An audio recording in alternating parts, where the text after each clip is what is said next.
Welcome back, Keepers of the Flame. Okay, so yesterday I posted a video, which probably was also a podcast, by Aubry Marcus. And he was interviewing Dr. Robert Malone about the effects of said thing that happened a while ago. The thing that shall not be named. And one of the alarm bells that went off for me particularly, I just call it doing human homework, but I have been exploring the body herbology for quite some time.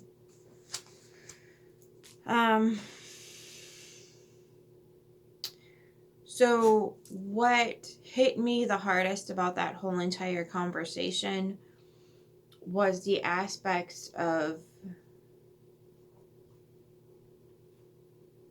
the immune suppression, which came out as an inflammatory suppression. So let's walk through this for a second. Let's just walk through it. What's inflammation in the body? What does that look like? How does it behave? It gets puffy, right? Like it gets puffy and red and like irritated, but what's making it puffy? Now this can happen on the outside or inside. White blood cells are making it puffy. What do white blood cells do? Heal. Ask the body to bring what it needs in to heal. So if we're suppressing that, it's not good. But now we don't have to scratch our heads about a particular person who is at peak health doing his thing at like 22 or 24. I don't recall exactly how old that particular human was. But he was busy doing his thing like he'd been trained to do, peak of his athleticism. Just keels over on a field. Okay. Now we get to take away the head scratching. That, at least it took care of it for me. Because I was like, well, if his body isn't going to alarm him to anything, then no shite, just boom, done. So you're not going to have any signifiers on disease any longer. You're not going to have the heads up. Okay, so that I had to pause the video and have a slight breakdown for, because that to me,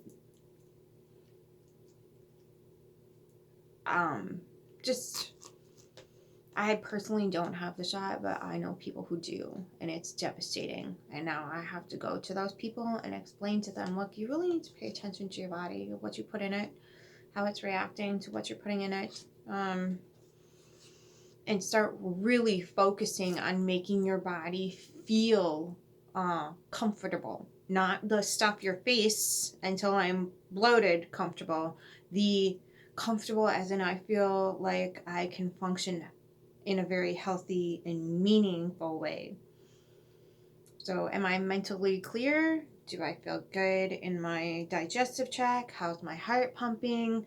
How do I feel in my kidney and liver area? How am I feeling in my throat, in my ears? All of this stuff, really getting into the body. So meditation is super important because all the aches and pains will come up there. And that's a good, now we're really going to have to start paying attention to that instead of saying, well, my back hurts today, so I'm just going to take some ibuprofen. So we're really going to have to pay attention to that and kind of investigate for ourselves what this, that, and the other thing means. So there's a way through it, and I highly recommend, I will link it again in the description. I highly recommend you listen to it because he did take the shots. He got several. So he has a little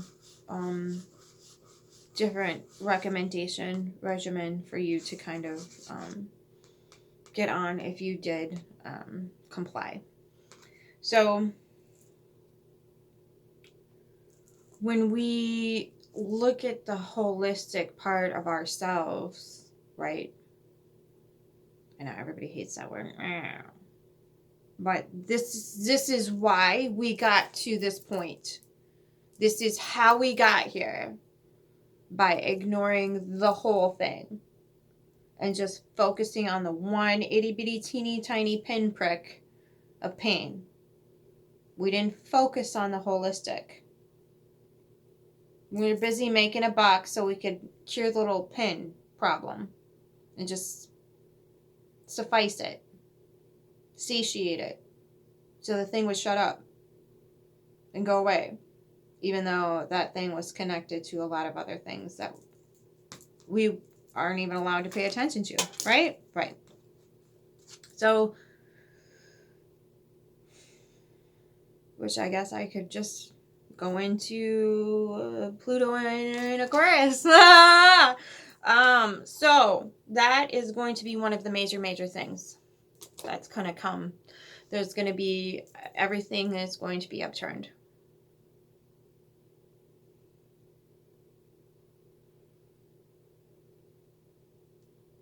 So power is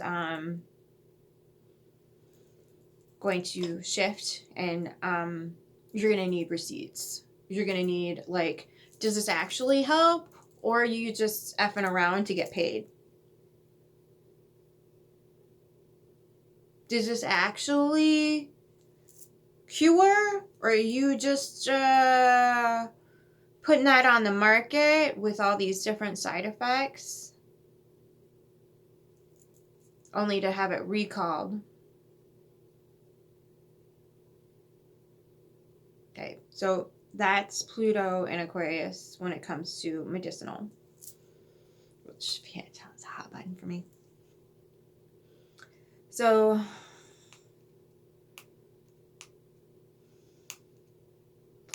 oftentimes Pluto energy brings in, this is, so when it comes to Pluto and Aquarius, those two, Pluto is it's a dark planet. It definitely is dark. It's just yin. That's just yin, and it often calls into a vast, way high perspective of asking you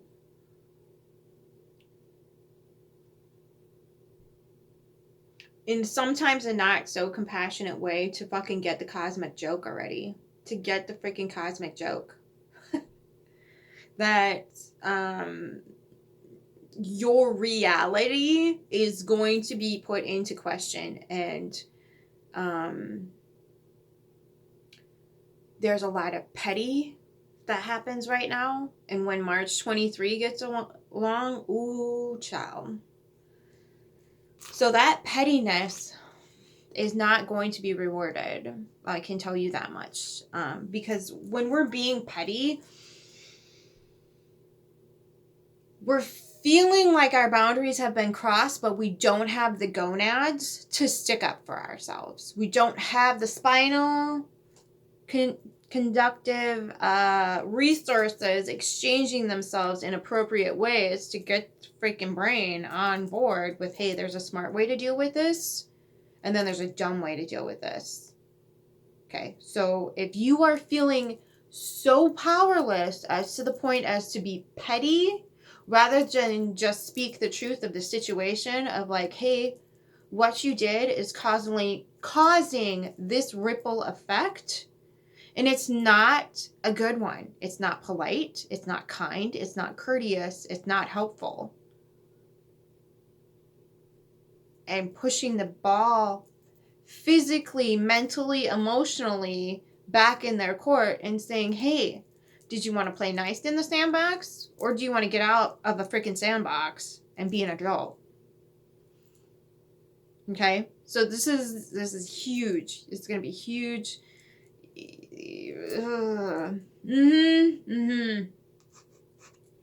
So, what is Pluto, though? What is Pluto to? I know that a lot of some astrologers don't really recognize that whole aspect of Pluto. They just think the psyche and it's of the mind, and it does affect that, definitely, for sure. You could possibly see here some depression, moodiness, anxiety, because Aquarius is an air sign. It's not a water sign. It's an air sign. So you could see that potentially with this movement. So getting into that mode of already self-care, already self-love. And there's a lot of people that already, you can tell they just look at the chart, or they are so in tuned that they already know what's coming. But a lot of people that are not in touch with spirit will just look at the astrological chart, see the up and coming energies, and make adjustments as to what kind of protocol they try to sell you as far as spiritual, emotional evolution are concerned. Does that make sense? There's some people that take the spirit completely out of the astrological realm as well. And when that happens, you will find a lot of fear mongering. You will find a lot of uninvested in even themselves type of mentality and energy. And oftentimes it produces a very negative and toxic outcome. And how you can tell that is they are still picking sides within like the false light bubble, if you will. So they're still picking political sides, or they're still picking masculine or feminine sides, or they're still picking that, and the other thing. Those are the folks that you just kind of like, okay, I see you. You are uninvested. Okay. That's the new code word for ignorant. Okay, uninvested. There's invested people that are going to do their human homework and just look into things because they need to know in order to produce a healthy outcome for themselves and other people. Then there's the community that just doesn't want to be invested. And that's their choice. That's their right. We don't need to shame them. We can, Aubry even said, we can welcome them with open arms instead of shame them into whatever the hell, because that's not going to help. It's just not going to help. But at the same time, realize, and this is going to be Pluto's role coming up, you're going to have to realize that you do not, and this is going to be a hard thing for Saturn and freaking Pisces. Pisces has Jesus complex, savior complex, whatever you want to call it. You are not responsible for saving those people. They are responsible for their own life force energy, vital life force energy, spirit, spark, whatever you want to call it. Okay? They are responsible for that. So don't get tricked into putting your nose on that grinding stone, because Saturn's going to ask you to look at the vast ocean of Pisces and like pick a grinding stone. Don't let it be the toxic side of Pisces, okay? So look into what Pisces entails, and maybe I can do a video on that. But for right now, we're going to do the Pluto prep, because I think there needs to be a little bit more Pluto prep. I've been trying to buffer for this, but like, I feel like we're kind of not there yet. So what does it mean from a Pluto aspect into an air aspect? So Pluto is power and transformation at its best.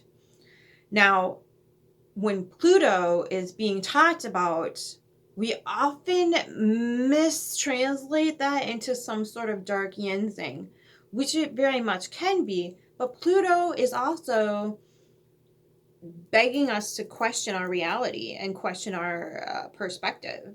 Pluto is going to change your reality and your perspective based upon what you're already making assumptions about of your own reality. Okay. Scorpio stellium. I've had a hot minute to explore these energies with Pluto. Pluto will always bring up the question, like, how you doing over here? You neglecting that area? Have you really looked at the reality of your situation? Are you looking at it through an honest eye, or are you lying to yourself? What's happening here? Could you be doing better? Could you be doing worse? That's the thing. It's just asking you questions. And if you don't sit down and answer them, it will bring them into the light for you. That beautiful, glorious white hot on Pluto will shine its, even though it's dim, it will shine a light on that and be like, hey, did you want to listen and pay attention to this before I have no choice but to blow it up and create a tower moment? Did you want to look at it? Huh? Did you? So, again, this is a time period where we're going to be really asked to get into our senses. Thoughts, feelings, emotions often have times to do with our environment. Again, I think I went through this holistic medicine thing in a cellular aspect. The cells were created by the environment, not the other way around, which is weird because if Carl Sagan's been saying we're made up of star stuff, wouldn't that be our environment?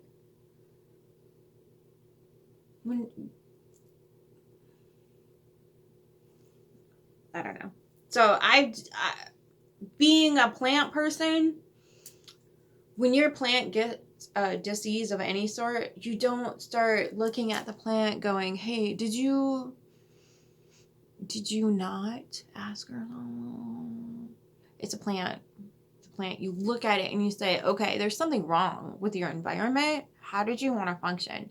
This is going to be such a paradigm shift. It's ridiculous. We've been ignoring this for a long, long time. And I've been scratching my head over it ever since I got into,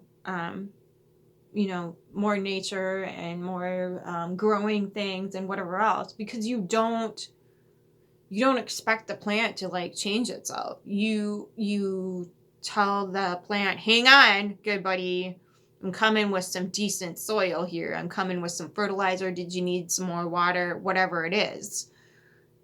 It's a facilitation of growth that comes from the environment. Are you looking at the plant going, you're fugly, I hate you? Are you looking at the plant going, I really appreciate you cleaning the air in my environment. Thank you so much. You're beautiful and you're glorious. Okay. Mythbusters even did an episode on this. It's the environment. And I think it was the vibrations from the metal music. The vibrations from the metal music, the hard music, is what the plants like the most. Why? Why would that be? Plutonian world over here. Because the soil was being vibrated. It wasn't just a topical floof thing where you get a light little, It was radiating from the ground up, helping the roots get established, shifting, transforming, and making the dirt kind of mold together. Hey, we're moving and shaking. From the base, from a very bottom up, if you will, rather than top down. So there's a meeting in the middle, right? They need their sunlight, they need their water, right? But they also need to have those roots taken care of and loved and given some, because the ones that are in the pots, they're not directly connected to the earth. They're not planted in the earth. So they need some, I take a day out of the week and put all my potted plants on my massive table and freaking put my little, God tell me, I'm going to call it a boombox. And I blare some metal tunes, okay? That's what I do. And they love it. That's what Pluto's going to do. It's going to set you on that vibrating table and be like, do you want to see what pops up? Let's see what pops up. How do you feel about this? Are you in the reality of your situation right now? Or do you feel powerless? And that's the other thing too, is like Pluto is the planet of power. So the pettiness is going to be asked to come out and say, did you want to grow some gonads and stick up for yourself here? Or did you just want to continue to be passive and petty? Because it's not going to get you anywhere. It hasn't gotten anywhere so far.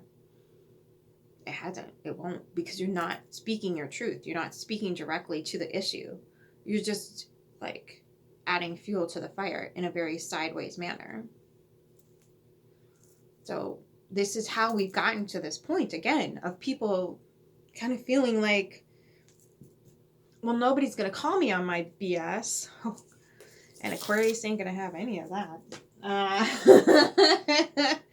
Aquarius is not the type that just looks at you and be like, yay. So, you know that little meme or whatever the heck it was, where there was like the air signs, the water signs, the earth signs, and then the fire signs or whatever? This is going to be Pluto backing that little white cat's glare up.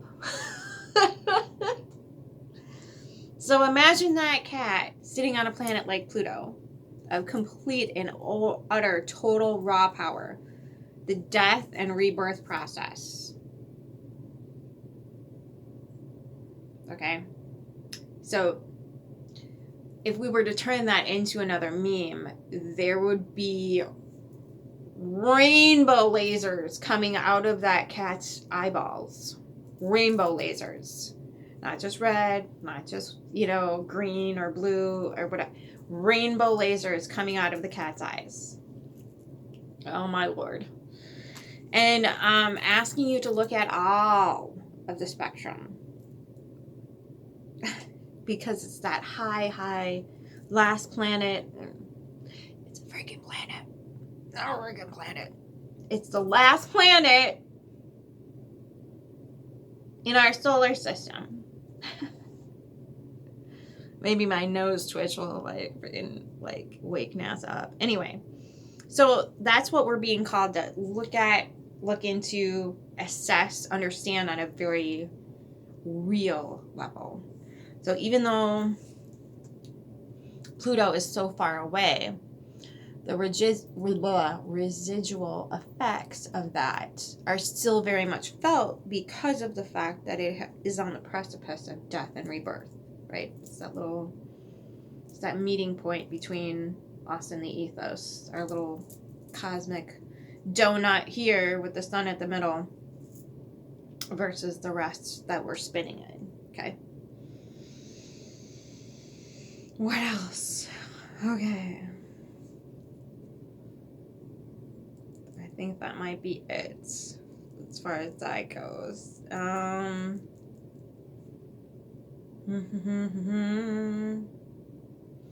Yeah, oftentimes Pluto will also take away what we thought we couldn't live without.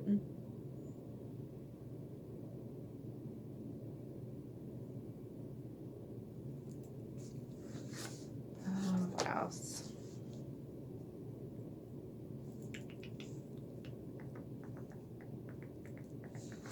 Yeah, I think that's it for that.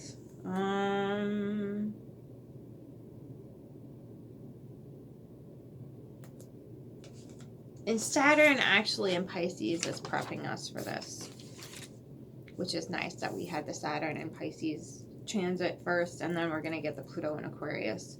Saturn in Pisces is asking us to leave no asteroid unturned, no stone unturned, whatever. So it's asking us to already reassess something, reassess everything.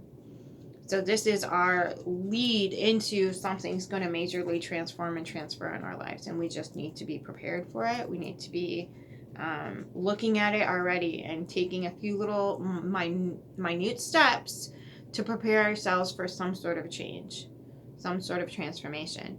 And that just depends on where your Pluto is. And if you have a Scorpio placement, 4 of them. Again, I think because we have been ignoring the environment making up the person for so long, this is going to be a major uptick in how I've seen small little tidbits of it around, but I think it's going to uptick in a way that probably is going to be a little bit unexpected. We're going to be asked to definitely look at environmental issues now. We're going to ask to definitely be cleaning up the air and the water. And hopefully the earth as well. I mean, water goes into the earth, so does the air falls. And circles, kicks up the dust, right?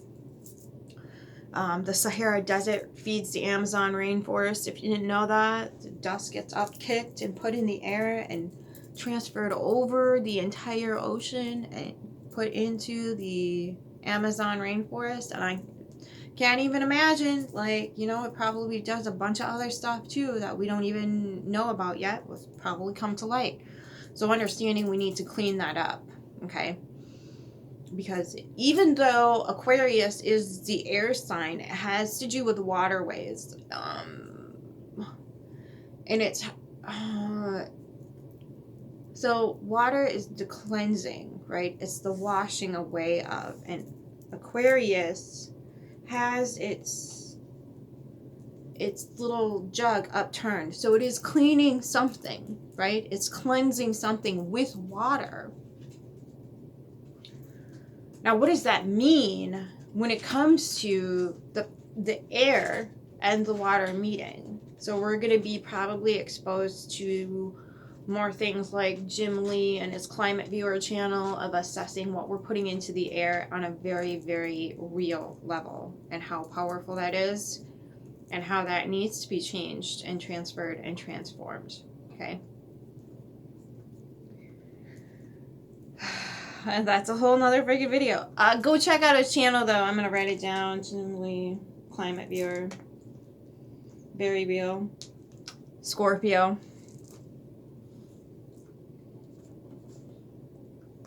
Okay. I just want to make sure I put that on there. Hopefully I'll remember to look at it. Okay. So...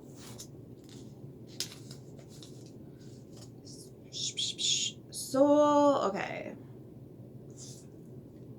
So Saturn, its glyph, Christ, is the T.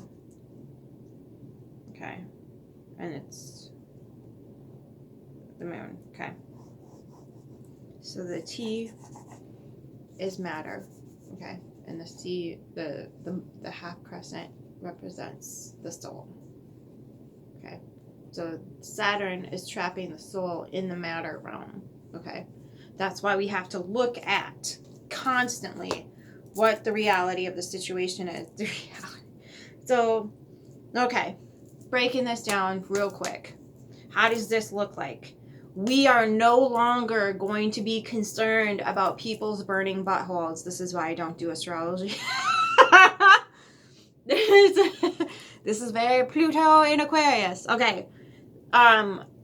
You're going to be forced to look at and grind your nose on the stone of the proof in the pudding.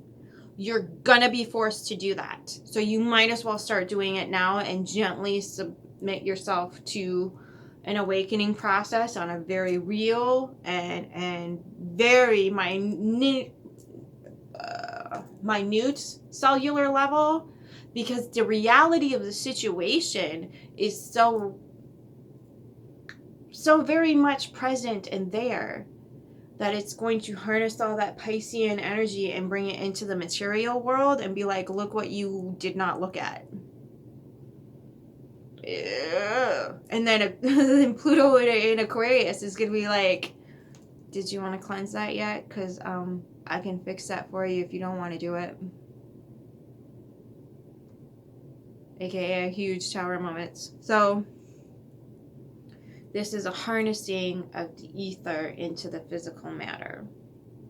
Hence why all this science is coming out and telling us that, look, there's actual problems here. There's actual things that we've been ignoring and taking out of the science and taking out of the religion, which is vital life force energy. We've been completely negating that. There's astrologers that will keep their nose in the stars all day long, but not recognize that there's a spark and a fire and a divine force or a vital life force energy, whatever you want to call it, the thing that keeps the heart pumping. That is within us. And the longer we negate that is the more harm that's going to be done. Okay? So again, the holistic aspect of it. I know everybody gets triggered by that word, and that's the trigger of it, because you refuse to look at it. You been forced to neglect it, or you've been conned in neglecting it, or you've been talking to other people into neglecting it. Understanding that this is going to bring in all of that ethos into matter, into the physical. Okay, and Pluto is going to ground it in reality and transfer it, transform it, and transmute it in a major way. Okay, so this is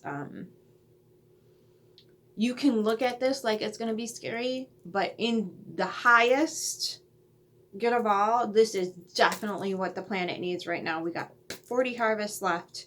We need to do what we can to ensure that things are conducive in this major transition for the next 20 years of our lives. We're going to have to be bringing everything into the physical reality in a very real, honest, and knowledgeable manner. So no burning buttholes are going to be allowed to exist after March 23rd. And if they are, you will be called out. Okay, no more petty BS. That's what that means, rubber meeting the road. I am not comfortable going into a medicinal area here because I'm not. So that's a very individualistic basis, just like this is too, but this is just a nice general overview of what Pluto is going to look like. Okay, medicinally, everybody is so cellularly different that this just is not, it's not a good space to be conducing that. And so you can go to medical astrologers. There are those people out there that will give you one-on-one consults if that's something you feel called to do. Definitely do that if you have a lot of plutonium placements in your chart. I fortunately have access to that information because I am studying it. So I'm totally grateful for that because this is going to be a major upheaval for myself. And so I'm buckling it up here. I'm prepping myself. I'm actually getting more excited than I am fearful. So, yeah, I'm actually really excited. So we'll see. We'll see what happens. Okay. I'm gonna probably try to get a read in here today, hopefully. After all the defrosting and whatever else. Yeah. So I hope this helps. I hope this kind of takes the fear out of it because you just need to look at it. That's all you need to do. You don't need to get scared. You need to look. Okay? Look without judgment. Okay? Look with an open mind and an open heart. Okay? Love you. Mwah. Muma kisses. Until next time, keep your flame.